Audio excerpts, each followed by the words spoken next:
तो तुम उन्हें अब यहाँ रखोगे? हाँ, क्योंकि ये उनका भी घर है। उनका भी? वाह कबीर साहब वाह, सारी जिंदगी मैंने ख्याल रखा, क्या कुछ नहीं किया, और अब ये घर उनका भी हो गया। ये मैं होने नहीं दूंगी। अच्छा, वैसे तुम होती कौन हो, ये होने देने वाली या नहीं? क्या ये तुम्हारा घर है?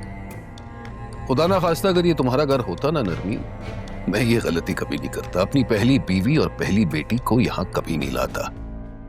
लेकिन ये तुम्हारा घर तो है नहीं, और ना ही इस पर तुम्हारा इख्तियार है।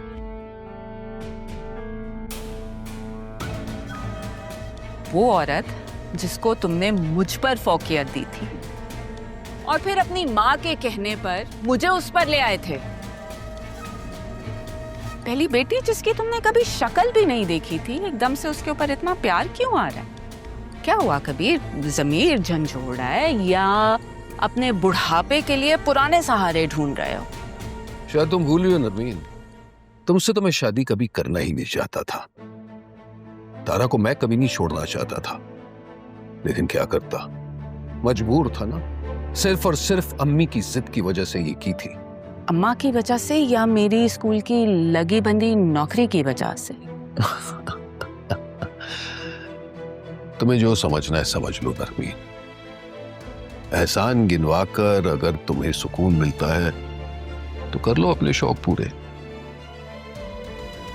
लेकिन मेरी बेटी और मेरी बीवी इस घर से नहीं जाएंगे। अगर वो औरत इस घर में रहेगी तो मैं नहीं रहूंगी। तो ठीक है, ना रहो, दरवाजे तुम्हारे लिए खुले हैं, लेकिन तारा और राहा यहीं मेरे साथ रहेंगे, चाहे तुम यहां रहना चाहती हो या नहीं।